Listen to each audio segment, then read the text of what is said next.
नमस्कार, मी पंजाब डक. आज आहे 25 जुलै 2026. आज आषाढी एकादशी निमित्त महाराष्ट्रातल्या शेतकऱ्याला अंदाज देणार आहे. ह्या अंदाजामध्ये काय सांगणार आहे, कोणतं धरण कधी भरणार आहे, म्हणजे जायकवाडी धरण भरणार आहे का नाही, आणि त्या शेतकऱ्यासाठी मग आनंदाची बातमी आहे का नाही, ते एक अंदाज देणार आहे. राज्यात आता पावसाचं सत्र कसं राहणार आहे ते एक सांगणार आहे. आणि त्याच्यानंतर राज्यात हे पाऊस कधीपर्यंत राहणार आहे त्याचा सविस्तर अंदाज देणार आहे. तर राज्यातल्या सर्व शेतकऱ्याला सांगू इच्छितो की आज 25 जुलै 2026 पासून ते राज्यामध्ये जवळपास 4 ऑगस्टपर्यंत राज्यात दररोज विखुरलेल्या स्वरूपाचा पाऊस पडणार आहे. पण तो पाऊस आता रिमझिम स्वरूपाचा नसणार आहे. आता काय होणार आहे, दुपारनंतर ऊन पडणार आहे, दुपारी 2-3च्या नंतर काळोकुट्ट आभाळ येणार आहे, अर्ध्या घंटाचा 1 तासाचा जोराचा पाऊस पडणार आहे. म्हणून हा अंदाज सर्व शेतकऱ्यांनी लक्षात घ्यायचा.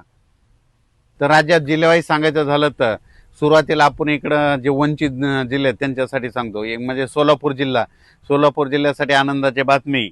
हे यात्रा परतल्याच्या नंतर म्हणजे आजपासूनच माझी यात्रा निघाली की लगेच राज्यामध्ये सोलापूर जिल्ह्याला देखील चांगला पाऊस पडणार आहे, म्हणून आनंदाची बातमी. धाराशिव जिल्ह्यात देखील पाऊस पडणार आहे, लातूर जिल्ह्यात देखील पडणार आहे, ह्या 5-6 दिवसामध्ये पडणार आहे. त्याच्यानंतर बीड जिल्ह्यात देखील पडणार आहे, अहिल्यानगरकडे देखील पडणार आहे, पुणे इंदापूर त्या भागात देखील असणार आहे, इकडं नांदेडकडे देखील असणार आहे, यवतमाळकडे देखील पडणार आहे, हिंगोलीकडे असणार आहे, वाशिमकडे देखील पडणार आहे, जालना जिल्हा, संभाजीनगर जिल्हा, त्याच्यानंतर जळगाव जिल्हा, बुलढाणा जिल्हा, अकोला जिल्हा, अमरावती जिल्हा, वाशिम जिल्हा, ह्या जिल्ह्यात देखील आता म्हणजे ह्या जवळपास 4 ऑगस्टपर्यंत चांगला पाऊस पडणार आहे. म्हणून हा अंदाज लक्षात यायचा. अर्ध्या घंट्याचा पडणार पण जोराचा पाऊस पडणार आहे, म्हणून हा अंदाज लक्षात यायचा. सांगली जिल्ह्यात देखील चांगल्या सरी येणार आहे, म्हणून हा अंदाज लक्षात घ्यायचा. त्याच्यानंतर सगळ्यात महत्त्वाचं सांगायचं झालं तर पुन्हा एक बंगालच्या खाडीमध्ये एक चक्रीवादळ तयार होत आहे आणि त्याचं रूपांतर होत असल्यामुळे ते काय होणार आहे, परत ते महाराष्ट्राच्या दिशेकडे येणार. मग ते पाऊस काय होणार आहे, अति मुसळधार पाऊस पडणार आहे. चंद्रपूर, नागपूर, वर्धा, भंडारा, यवतमाळ, अमरावती, त्याच्यानंतर नागपूर इकडं, त्याच्यानंतर इकडं जळगावकडे जाईन, पुन्हा इंदोर, भुवनेश्वर, इंदोरकडे जाणार आहे, बुरामपूरकडे तसं जात जात पुन्हा इकडं नाशिककडे जाणार आहे, पुन्हा नंदुरबारला मुसळधार पाऊस पडणार आहे. असं करत करत ते पाऊस पुन्हा नाशिक एरियाकडे वळणार आहे, सुरतकडे जाणार आहे, गुजरातकडे पडणार आहे. त्याच्यामुळे काय होणार आहे, परत नाशिककडे पाऊस पडणार आहे. त्याच्यामुळे परत पुन्हा एकदा नद्याला पाणी वाढणार आहे. जे धरण क्षेत्राचा कॅचमेंट एरिया त्यामध्ये पाऊस येणार आहे, म्हणून त्यासाठी आनंदाची बातमी. म्हणजे सांगायचं झालं तर आणखीन जवळपास 4 ऑगस्टपर्यंत राज्यात बऱ्याच भागामध्ये पाऊस पडणार आहे, म्हणून हे अंदाज सर्व शेतकऱ्यांना लक्षात घ्यायचा. अर्ध्या तासाचा पडणार आहे पण जोरदार पडणार आहे, म्हणून हे अंदाज सविस्तर लक्षात घ्यायचा. तर माझा परभणी जिल्हा म्हणून परभणी जिल्ह्यात देखील आज दुपारनंतर, आज 25 तारखेला देखील दुपारनंतर चांगला वेगवेगळ्या भागात जोराचा पाऊस पडणार आहे, म्हणून परभणीकरांसाठी आनंदाची बातमी. त्याच्यानंतर इकडं नाशिक जिल्ह्यामध्ये त्र्यंबकेश्वर, नंदुरबार जिल्हा, धुळे जिल्हा त्या पट्ट्यामध्ये देखील आता जवळपास 4 ऑगस्टपर्यंत पावसाचा दौर असणार आहे, म्हणून अंदाज लक्षात यायचा. मुंबईकडे चालूच राहणार आहे, त्याच्यानंतर इकडे इगतपुरीकडे चालू राहणार आहे, इकडे पुणे, कोपरगाव, शिर्डी ह्या परिसरात देखील पाऊस असणार आहे. त्याच्यानंतर उदर, अकोले, संगमनेर तिकडे पाऊस पडणार आहे, पुण्याकडे पडणार आहे, म्हणून. आणि त्याच्यानंतर घाटमाथा, कोकणपट्टी हे देखील पाऊस पडणार आहे, म्हणून हा अंदाज सर्व शेतकऱ्यांनी लक्षात घ्यायचा. तेलंगणात आणि कर्नाटक तिकडल्या भागात देखील त्या राज्यात देखील पाऊस पडणार आहे, पण त्याच्यात सगळ्यात जास्त पाऊस इकडे आपल्या महाराष्ट्राच्या पलीकडे गुजरात आहे. गुजरातमध्ये सुरत, अहमदाबाद, बडोदा त्या तिकडं मात्र अतिवृष्टी होणार आहे, म्हणून त्यांनी अंदाज लक्षायचा. मध्य प्रदेशकडे अतिवृष्टी होणार आहे, म्हणून त्याच्यामुळं महाराष्ट्रात पाऊस पडणार आहे, म्हणून हा अंदाज शेतकऱ्यांनी लक्षात घ्यायचा. सगळ्यात महत्त्वाचं म्हणजे जायकवाडी धरण, नाथसागर म्हणजे 5-6 जिल्ह्याचं ताण भागवणारं धरण भरणार आहे की नाही याचा सविस्तर खुलासा सांगणार आहे. तर राज्यातल्या म्हणजे जायकवाडीचे जे धरण आहे, तर जायकवाडी धरणाची आज टक्केवारी तुम्हाला एक सांगू इच्छितो. आज राज्याची टक्केवारी जवळपास आता 41% गेलंय. तर माझा तरी अंदाज आहे ह्या म्हणजे 4 ते 5 दिवसामध्ये 55% जाणार आहे. कसं जाणार आहे आणि शेतकऱ्यासाठी पुन्हा भरणार आहे, आणि हे धरण जायकवाडी धरण यावर्षी भरणार आहे त्याचं कारण सांगतो, सविस्तर खुलासा करतो. तर तुम्हाला एक सांगू इच्छितो, जायकवाडी जे धरण आहे, जायकवाडी धरणाचे म्हणजे पाणी कुठून येतंय, एक हरिश्चंद्रगड आहे आणि एक रतनगड आहे बघा. तर तुम्हाला सांगतो, हरिश्चंद्र गडामधून आंबी धरण आहे ते भरलेलं आहे, त्या मुळा नदीवरचे धरण आहे, त्याच्यानंतर निळवंडे धरण आहे, ते जवळपास भरत आले. त्याच्या खाली मुळा धरण आहे आणि त्याचं पाणी काय होतं, राहुरीला येतं, राहुरून नेवाशाकडे येतं आणि ते गोदावरी नदीला लागतं. त्याच्यानंतर रतनगड आहे, रतनगडमध्ये प्रवरा नदी तिथून उगम पावती. तिथं काय होतं, भंडारा धरण आहे. ते भंडारदारा देखील भरलं. तिचं पाणी निळवंड्याला येतं, निळवंड्यातून आढळायला येतं. हे आढळा निळवंडे आणि त्याच्या बाजूचे छोटे छोटे सगळे जे धरण आहेत हे सगळे भरलेत आणि त्याचं काय होतं, त्याचं पाणी लगेच गोदावरीकडे येतं. त्याच्यामुळं जायकवाडी धरणासाठी पाणी येण्यासाठी खूप चांगलं आहे. त्याच्यानंतर तुम्हाला एक सांगू इच्छितो, इगतपुरी आणि घोटी. इगतपुरी आणि घोटीमध्ये त्याच्या बाजूला कोणतं धरण आहे, एक दारणा धरण आहे, भाम धरण आहे, कडवा धरण आहे, भावली धरण आहे. हे असे त्याच्या पुन्हा छोटे छोटे 1-1, 2-2 TMCचे धरण आहेत. ते जवळपास सगळे भरले आहेत. आणि त्या ते जे दारणा धरण आहे त्याचं पाणी काय होतं, तिथं नांदूर मधनेश्वरला येतं. मग नांदूर मधनेश्वरला तिथं गोदावरी नदी आहे. मग त्या तिथं आल्याच्या नंतर ते नांदूर मधनेश्वर भरलेलं आहे.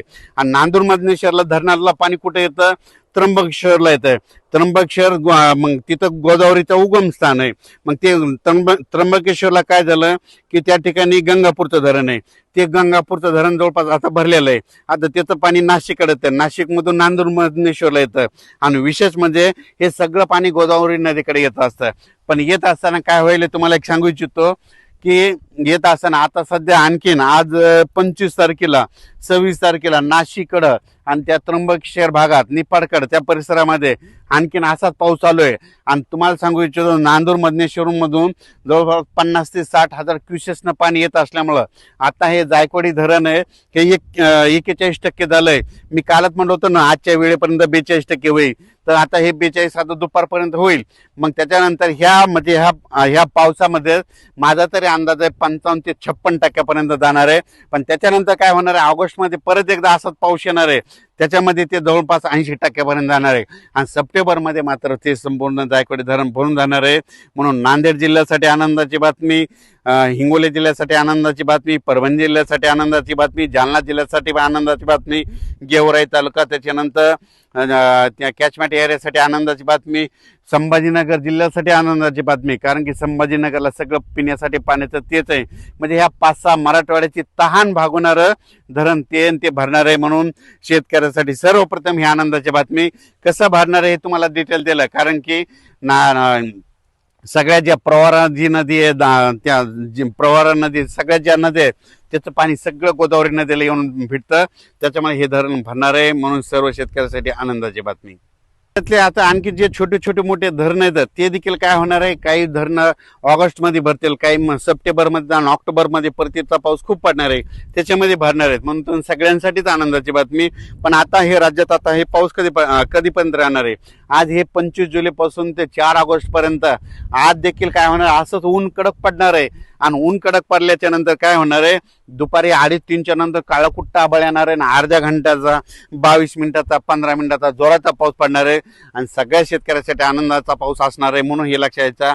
त्याच्यानंतर सोलापूर जिल्हा वंचित आहे, तिकडे देखील ह्या म्हणजे 4 ऑगस्टपर्यंत चांगला पाऊस पडणार आहे आणि त्यांना देखील देवदान ठरणार आहे. धाराशिव जिल्ह्यात, लातूर जिल्ह्यात, बीड जिल्ह्यात, कडाष्टी या भागात देखील पाऊस पडणार आहे. त्याच्यानंतर इकडे वसमत तालुक्यामध्ये बऱ्याच भागामध्ये थोडाफार पाऊस कमी आहे, तिकडे देखील पडणार आहे. पालम एरिया देखील पडणार आहे. म्हणजे सांगायचं झालं तर जवळपास आता म्हणजे ह्या 4 ऑगस्टपर्यंत दररोज वेगवेगळा पाऊस पडणार आहे. म्हणून हे लक्षात घ्यायचं. आज देखील 25 तारखेला काय होणार आहे, दुपारनंतर विखुरलेला स्वरूपाचा पाऊस पडणार आहे. आता रिमझिम वगैरे पडणार नाही, पण जोराचा पाऊस पडणार आहे. म्हणून हे अंदाज लक्षात घ्यायचा. पण ते चक्रीवादळ आल्याच्या नंतर त्याच्यानंतर हे एक बंगालच्या खाडीमध्ये एक चक्रीवादळ आहे, ते आता काय होईल 27-28च्या नंतर 29-30ला इकडे परत पुन्हा ते नाशिककडे जाणार आहे. मग नाशिककडे जात असल्यामुळे नंदुरबार जिल्हा तिकडल्या भागात मुसळधार पाऊस पडेल.